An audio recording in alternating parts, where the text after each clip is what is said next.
नमस्कार दोस्तों। अभी हम लोग प्रकाश को पढ़ने वाले हैं। प्रकाश क्या होता है?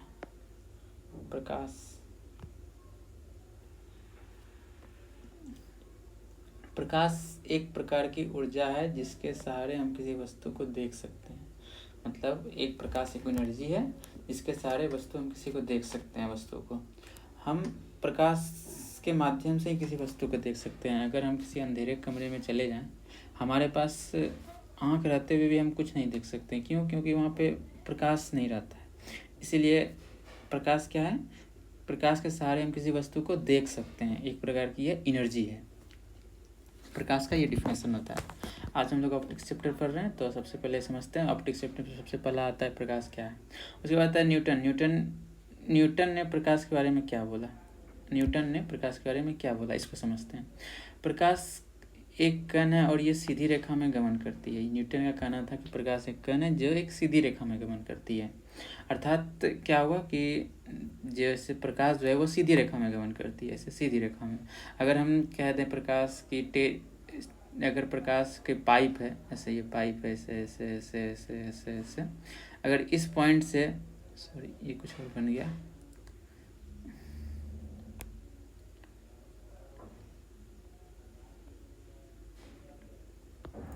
इसमें इस पॉइंट से अगर यहाँ पे हम प्रकाश भेजे जाएं, तो ये प्रकाश ऐसे ऐसे घूम घूम के ऐसे ऐसे घूम के यहाँ नहीं निकलेगी। ये न्यूटन का कहना था।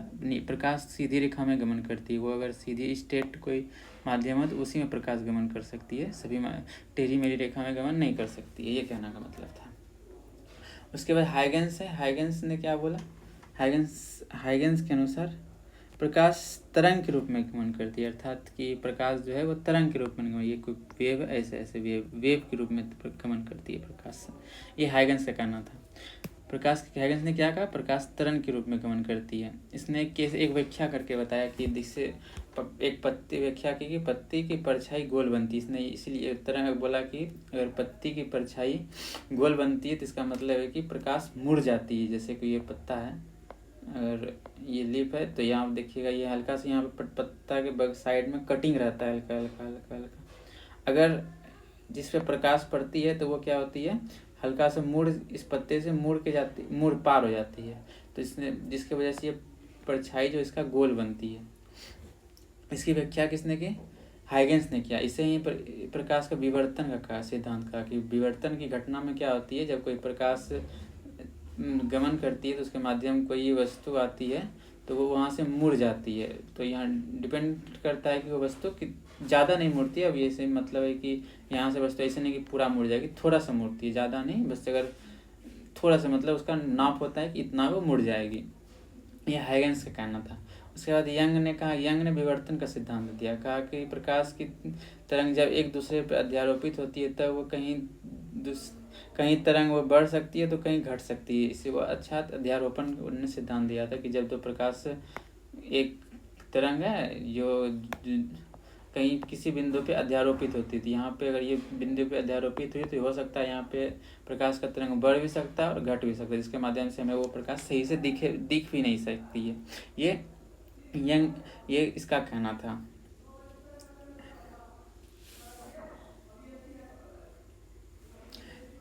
इसने एग्जाम्पल दिया, साबुन का बुलबुला का चमकना, ये प्रकाश के व्यतिकरण के अनुसार होता है। सॉरी, हाँ, व्यतिकरण के अनुसार होता है। ठीक है। मोर का पंख का चमकना, ये भी व्यतिकरण के अनुसार होता है। रोड पर गिरी तेल का चमकना, ये भी व्यतिकरण सिद्धांत व्यतिकरण के अनुसार ही चमकता है। ये सब याद रखिएगा हम एग्जाम्पल। इसमें यह सिद्ध हुआ कि प्रकाश तरंग है। इससे यह पता चलता है कि प्रकाश तरंग है, प्रकाश कण नहीं, प्रकाश तरंग है। फिर एक प्रकाश का ध्रुवन, ये एक गुण है जो प्रकाश में ही पाया जाता है। यह एक प्रकाश का गुण है जिसको सभी दिशाओं में कंपन करने वाले प्रकाश की दिशा में एक ही दिशा में करते हैं। ध्रुवित प्रकाश को ध्रुवन से ध्रुवित कर देती है और ध्रुवित प्रकाश को ध्रुवित कर देती है। ध्रुवन से पता चलता है कि प्रकाश अनुप्रस्थ तरंग है।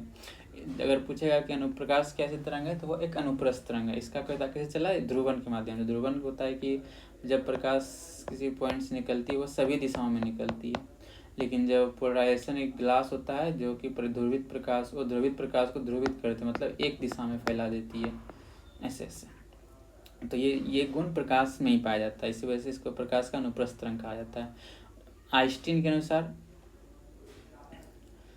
इसने कहा था, आइंस्टीन ने क्या कहा प्रकाश के बारे में, इसने कहा कि प्रकाश एक कण है और इसका नाम फोटोन रखा। आइंस्टीन ने प्रकाश को एक कण माना, कहा कि ये कण है और इसका नाम ये फोटोन रखा था। यह फोटोन का द्रव्यमान क्या होता है, 0 होता है। ये आइंस्टीन ने कहा था। ये इंपॉर्टेंट लाइन है, ये इंपॉर्टेंट लाइन है, इसको याद रखिए कि आइंस्टीन ने प्रकाश फोटोन का द्रव्यमान कितना माना था, 0 माना था।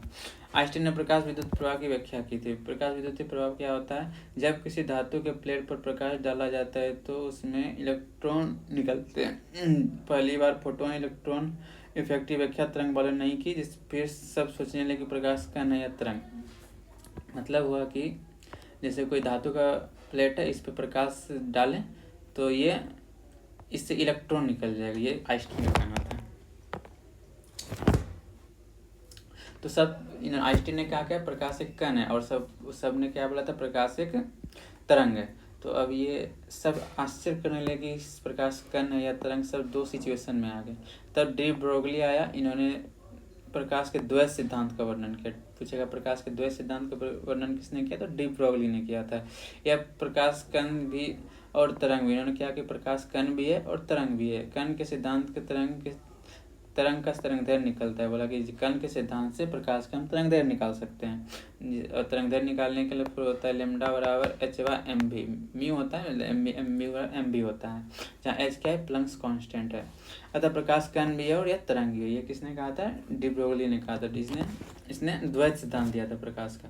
अब हम लोग समझते हैं प्रकाश का परावर्तन क्या है। ये हम लोग का मेन स्टार्ट होता है यहाँ से, प्रकाश का परावर्तन क्या है। आवृत्ति क्या होती है, एक कण 1 सेकंड में जितनी बार कंपन करती है उसे आवृत्ति कहते हैं। मान के लिए कोई कण है, ये 1 सेकंड में इतनी बार कंपन की, तो यहाँ से यहाँ तक ये इसकी क्या होती है, 1 सेकंड की आवृत्ति होती है, आवृत्ति का है। तो प्रकाश के परावर्तन को समझते हैं क्या होता है।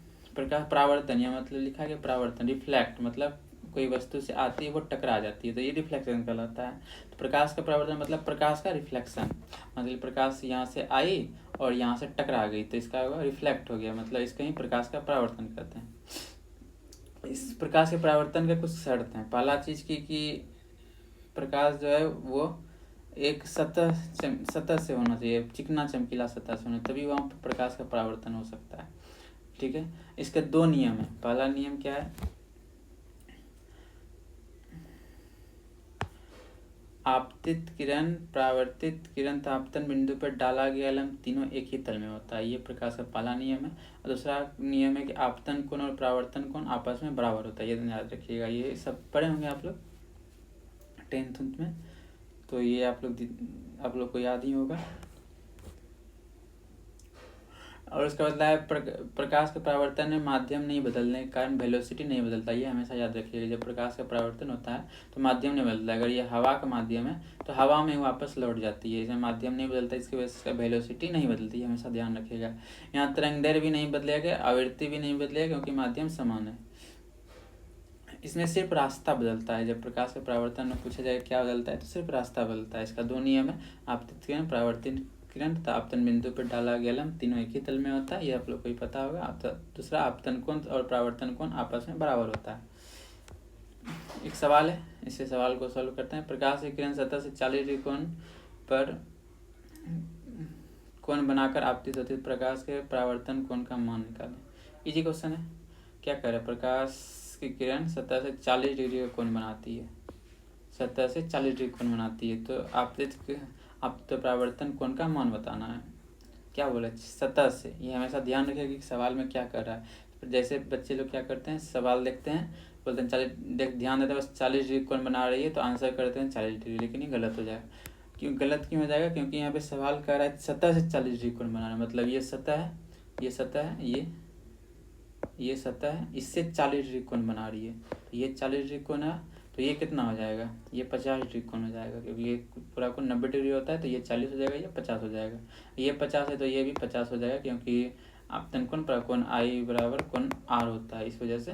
तो ये 50 हो गया, तो ये 50 हो जाएगा। तो क्या पूछ रहा है, परावर्तन कोण का मान पूछा, परावर्तन कोण का मान 50 डिग्री हो जाएगा। ठीक है। उसके बाद दूसरा सवाल है कि प्रकाश किरण सतह पर लंबवत आपतित होती है तो आपतन परावर्तन कोण का मान बताएं। क्या बोला, प्रकाश की किरण सतह पर लंबवत होती है, ये सतह है, इस पर लंबवत आपतित होती है। सर यहाँ इसे बनाते हैं, सतह है, इस पर लंबवत आपतित होती है, लंबवत होती है। लंबवत अगर होती है तो ये कोण कितना हो जाएगा, 90 डिग्री हो जाएगा। तो लंबवत जब आपतित हो रही है तो इसमें भी पूछ रहा है परावर्तन कोण का मान। इसको अगर परावर्तन कोण हमसे पूछा जाए तो इस प्रकार जब लंबवत आती है तो इसी माध्यम में पुनः वो वापस लौट जाती है, तो इसका परावर्तन कोण भी क्या हो जाएगा, 0 डिग्री हो जाएगा। इसी डिग्री से आई और इसी डिग्री से वापस लौट गई, तो इसका 0 आंसर हो जाएगा। ठीक है, नीचे की आकृति में x का मान बताना, ये एक सवाल है, इसमें x का मान बताना है आप लोग को। क्या करें, ये x है, यहाँ पे इसका मान बताना है। सिंपल सवाल है, ये सवाल फिगर पूछा जाता है। तो सबसे पहले x का मान निकालना है, तो सबसे पहले ये देखिए, ये कोण 70 डिग्री दिया हुआ है। अगर ये 70 डिग्री दिया हुआ है तो ये कोण कितना हो जाएगा, ये कोण कितना हो जाएगा, ये हो जाएगा 20 डिग्री, ये भी हो जाएगा 20 डिग्री, ये 70 डिग्री, ये 70 डिग्री हो गया, ये 50 डिग्री, 7 में 12, त्रिभुज के तीनों कोणों का 180 डिग्री होता है, तो ये कितना हो जाएगा, 60 डिग्री हो जाएगा, 60 डिग्री हो जाएगा। ये कितना हो जाएगा, 30 डिग्री हो जाएगा। ये 30 डिग्री हो गया तो ये भी 30 डिग्री हो जाएगा, तो इसका आंसर क्या हो जाएगा, 30 डिग्री हो जाएगा। ठीक है, उसके बाद फिर से नीचे इस सवाल में आंसर बनाते हैं। x का मान यहाँ x है, x का मान निकालते हैं, x का मान निकालना है यहाँ वाला। तो ये 40 डिग्री कोण है, तो ये भी 40 डिग्री हो जाएगा। ये कितना हो जाएगा, 50, ये 50 है तो ये भी 50 हो जाएगा। क्यों, क्योंकि एक तिर्यक लाइन है, इस पे से ये भी तिर्यक लाइन है, और इस पे से तो ये कोण और ये कोण बराबर होता है। ये 50 हो गया, 50 हो गया 100, ये हो जाएगा कितना, 80 डिग्री। ये 80 डिग्री होगा तो ये 10 डिग्री हो जाएगा, ये भी 10 डिग्री हो जाएगा, तो ये कितना 80 डिग्री हो जाएगा। तो इसका आंसर क्या हो जाएगा, 80 डिग्री हो जाएगा, ये वाला 80 डिग्री। पूछ रहा आपतन कोण 50 डिग्री तो विचलन कोण का मान बताइए। ये सवाल अच्छा, ये सबसे अच्छा सवाल है।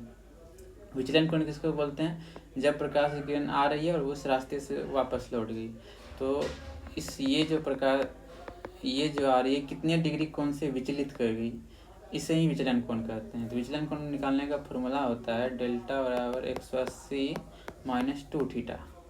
तो थीटा का मान कितना है, 50 डिग्री, 180 माइनस 50 डिग्री, थीटा का मान 50 दूना कितना है 100, तो कितना हो जाएगा 80 डिग्री, इसका आंसर हो जाएगा 80 डिग्री। ठीक है, उसके बाद ये सवाल में वही सवाल है, इसका आंसर जो निकाले हैं, ये 40 है तो ये भी 40, ये 50, ये भी 50, ये 80, तो ये 10, ये भी 10, ये 80। उसके बाद समझते हैं दर्पण क्या होता है। दर्पण हम लोग ऑप्टिक्स चैप्टर में सबसे इम्पोर्टेंट होता है दर्पण। वैसा चिकना या चमकीला सतह जिसका एक भाग कलई किया और दूसरा भाग परावर्तक के नियम का पालन करता है तो उसे दर्पण कहते हैं। मतलब कह रहा है कि एक चमकीला सतह होना, समतल सतह जिसका एक भाग कलई किया हो दूसरा भाग परावर्तन के नियम का पालन करता हो तो उसे दर्पण कहते हैं। अगर हम कह दें जो कोई पारदर्शी कांच ले लें, उस पर कोई कलई नहीं किया हुआ है तो वो दर्पण नहीं कहलाएगा। क्यों, क्योंकि उसका एक भाग कलई तो है, एक भाग कलई नहीं किया हुआ, और दूसरा चीज़ वो चिकना चमकीला सतह तो है लेकिन कलई नहीं किए होने के कारण इसमें प्रकाश जो आएगी वो पारदर्शी कर जाएगी, जो रिफ्लेक्ट नहीं कर पाएगी, जिसमें हम अपने फेस को या किसी वस्तु को नहीं देख सकते हैं, तो वो दर्पण नहीं कहलाएगी। दर्पण कब कहलाएगी, जिसका एक भाग कलई किया हुआ तब, और दूसरा भाग परावर्तक सतह के नियम का पालन करता है। ऐसा नहीं कि कोई आप वो पारदर्शी वस्तु ले लिए हैं, जैसे कि किताब कागज उगज जो कि चिकना तो है लेकिन उसके ऊपर हम कलई कर भी देते, वो दर्पण नहीं है। वह क्यों, क्योंकि वो परावर्तन के नियम का पालन नहीं कर रहा है, अर्थात वो कि वो इसमें हम जितना प्रकाश देंगे वो रिफ्लेक्ट नहीं करता है। क्यों, क्योंकि उसमें वैसा गुण नहीं है रिफ्लेक्शन का, इस वजह से वो दर्पण नहीं कहलाएगा। दर्पण कहलाएगा चिकना चमकीला सतह होना चाहिए और एक भाग कलई किया होना चाहिए, दूसरा भाग परावर्तन के नियम का पालन करना होना चाहिए, तब वो दर्पण कहलाएगा। और कलई जो होता है, उसमें अगर कलई लाल रंग का हो तो वह सिंदूर तथा पारे का लेप होता है। ये ध्यान रखिएगा, अगर कलई दर्पण के पीछे जो कलई होता है अगर वो लाल रंग का होता है तो वो सिंदूर तथा पारे का लेप रहता है। ठीक है, इसके अलावा सिल्वर क्लोराइड या सिल्वर नाइट्रेट का भी लेप लगा रहता है। सिल्वर क्लोराइड या सिल्वर नाइट्रेट का लेप रहता है। जब देखिएगा दर्पण में पीछे का जो कोई भी मिरर उठाइएगा ना, उसके पीछे कलई किया होगा जिसमें कि सिल्वर क्लोराइड या सिल्वर नाइट्रेट का लेप रहता है। सिल्वर का लेप क्यों रहता है? क्योंकि पहले होता था कि राजा महाराजा लोग ना अपना फेस देखने के लिए चांदी का बर्तन का इस्तेमाल करते थे, और चांदी इस प्रकाश को रिफ्लेक्शन करने का इसमें सबसे अच्छा गुण पाया जाता है। इसी वजह से इसमें सिल्वर का इस्तेमाल किया जाता था। इसीलिए आज भी सिल्वर क्लोराइड का हम लोग इस्तेमाल करते हैं उसमें, ये सिल्वर नाइट्रेट का। लेकिन ये महंगा होने की वजह से नहीं कर पाते हैं, जिसमें हम लोग सिंदूर या पारे का लेप लगा करते हैं। दर्पण के प्रकार, दर्पण दो प्रकार के होते हैं, समतल दर्पण, दूसरा गोलीय दर्पण। समतल दर्पण तो जानते हैं, जिसका भाग समतल हो वो समतल दर्पण कहलाएंगे, और जो कि गोलाकार हो वो गोलीय दर्पण कहलाएगा। समतल दर्पण जिसका परावर्तक सतह समतल हो, मतलब जो परावर्तक सतह समतल है तो वो समतल दर्पण कहलाएगा। इसका आवर्धन क्षमता 1 होता है। आवर्धन क्षमता कहने का मतलब क्या हुआ कि आवर्धन क्षमता मतलब होता है कि वह दर्पण किसी वस्तु का कितना बड़ा प्रतिबिंब बना सकता है। मतलब कि अगर 1 मीटर की ये कोई दर्पण है, अगर इसके सामने हम 1 मीटर की वस्तु को रखें तो अगर इसका प्रतिबिंब 1 मीटर ही बन रहा है तो इसका मतलब इसका 1 गुना आवर्धन हुआ, मतलब इसमें कोई परिवर्तन नहीं हुआ। तो इसका मतलब इसका क्षमता क्या हुआ? आवर्धन हुआ 1। तो इसको हम दर्पण इसका बोलेंगे, इसका आवर्धन क्षमता कितना हुआ? 1। इसका क्यों होता है? क्योंकि इसमें एच आई और एच होता है। मतलब अगर वस्तु की ऊंचाई 1 मीटर है तो दर्पण में जो प्रतिबिंब बना होगा उसकी ऊंचाई 1 मीटर होगा। मतलब हाइट ऑफ इमेज बराबर हाइट ऑफ ऑब्जेक्ट। समतल दर्पण में किसी वस्तु का पूरा प्रतिबिंब देखने के लिए दर्पण की न्यूनतम ऊंचाई वस्तु की ऊंचाई की आधी होनी चाहिए। ये सही बात है। अगर हमको कोई व्यक्ति है जिसका हाइट 6 फीट है, उसको अपना हाइट देखना है आईने में, तो न्यूनतम ऊंचाई कितनी होनी चाहिए? ये सबसे अच्छा है कि उसका प्रतिबिंब उसका हाइट का आधा होना चाहिए। अगर इसका 6 फीट हाइट है, अगर व्यक्ति का 6 फीट हाइट है तो उसकी दर्पण की ऊंचाई 6/2 बराबर 3 फीट का होना चाहिए। न्यूनतम ऊंचाई 3 फीट का होना चाहिए। तो इसका मतलब क्या 3-4 फीट में नहीं दिखेगा? अगर दर्पण 4 फीट का होगा तो नहीं दिखेगा। न्यूनतम ऊंचाई होना चाहिए 3 फीट का, 3 फीट से कम नहीं होना चाहिए। अगर हम 2 फीट का दर्पण ले लें तो हम उसमें इस व्यक्ति के 6 फीट हाइट के व्यक्ति का ऊंचाई पूरा प्रतिबिंब नहीं देख सकते हैं। लेकिन अगर हम 4 लें तो देख सकते हैं। न्यूनतम 3 है तो न्यूनतम 3 में हम देख सकते हैं। उसके बाद है कि जब दो समतल दर्पण को थीटा कोण पर रखा जाता है उसके बीच वस्तु को बनने वाले प्रतिबिंब की संख्या। ये अच्छा क्वेश्चन है। ये सब क्वेश्चन एग्जाम में पूछ जाते हैं। कोई भी एग्जाम दीजिएगा तो वहाँ आपको ये सब क्वेश्चन देखने को मिल जाएगा। तो जब दो समतल दर्पण थीटा कोण पर रखा जाता है तब उसके बीच रखे वस्तु के प्रतिबिंब संख्या 360/थीटा से निकाला जाता है। 360/थीटा से हम इसको निकाल सकते हैं। अगर सम संख्या आए तो 1 घटा दें, अगर विषम संख्या आए तो वही रहने दें। अगर दशमलव में आए तो दशमलव के बाद वाले अंक को नहीं लिखना है। मतलब कहना है कि अगर बोल रहा है कि 1-2 दर्पण है, उसको हम 60 डिग्री के कोण पर रखें तो उसके बीच बनने वाले प्रतिबिंब की संख्या कितनी होगी? तो 360/60। 6 सम संख्या 6 क्या है? सम संख्या। अगर सम क्या लिखा है? अगर सम संख्या आए तो 1 घटा दें, मतलब 6 - 1 बराबर 5 कर देंगे तो उसके प्रति पता चल जाएगा उसमें 5 गो प्रतिबिंब बन रहा है। ये सवाल है। 2 समतल दर्पण के बीच 60 डिग्री तो उसके बीच वस्तु रखे प्रतिबिंब तो 5। ये आंसर निकालें। 360/60 6 - 1 बराबर 5।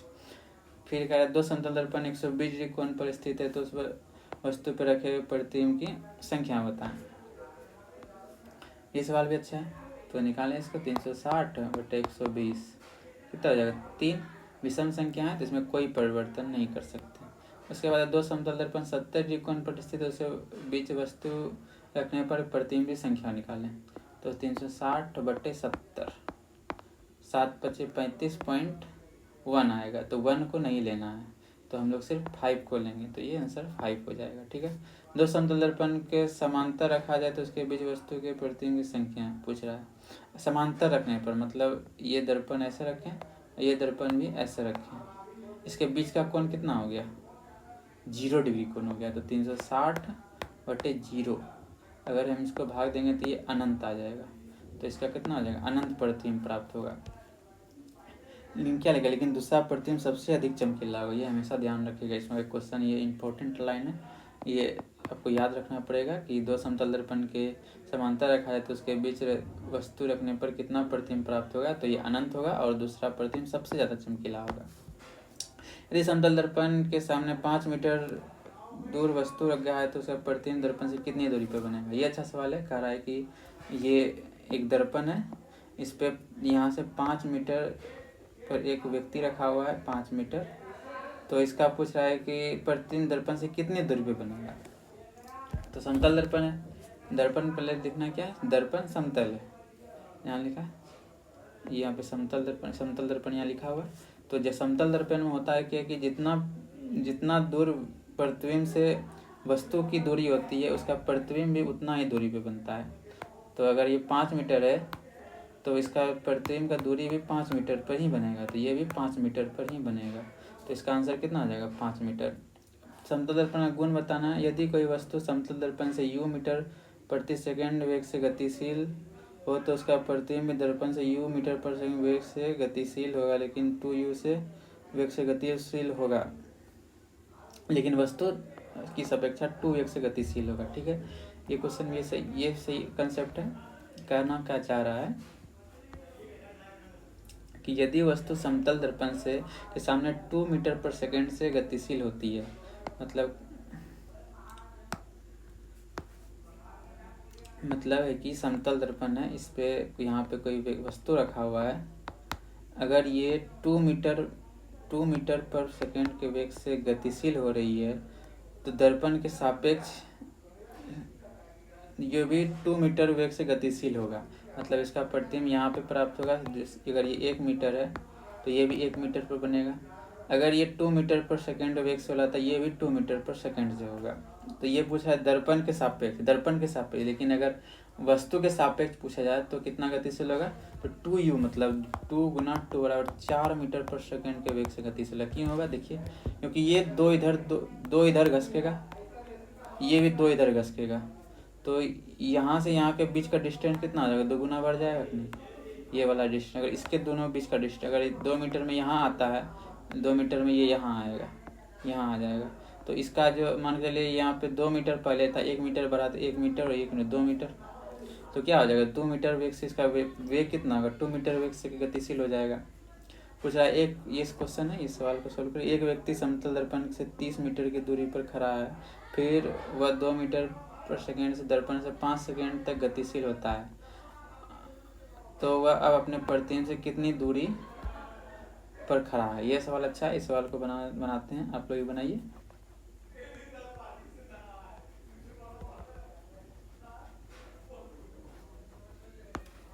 कह रहा है एक व्यक्ति समतल दर्पण के सामने 30 मीटर की दूरी पर खड़ा है, मतलब कोई समतल दर्पण है उसे 30 मीटर की दूरी पर खड़ा है। ये समतल दर्पण है, इसे 30 मीटर की दूरी पर व्यक्ति खड़ा है, तो इसका प्रतिबिंब भी कितना बनेगा, 30 मीटर पर बनेगा, 30 मीटर पर बनेगा।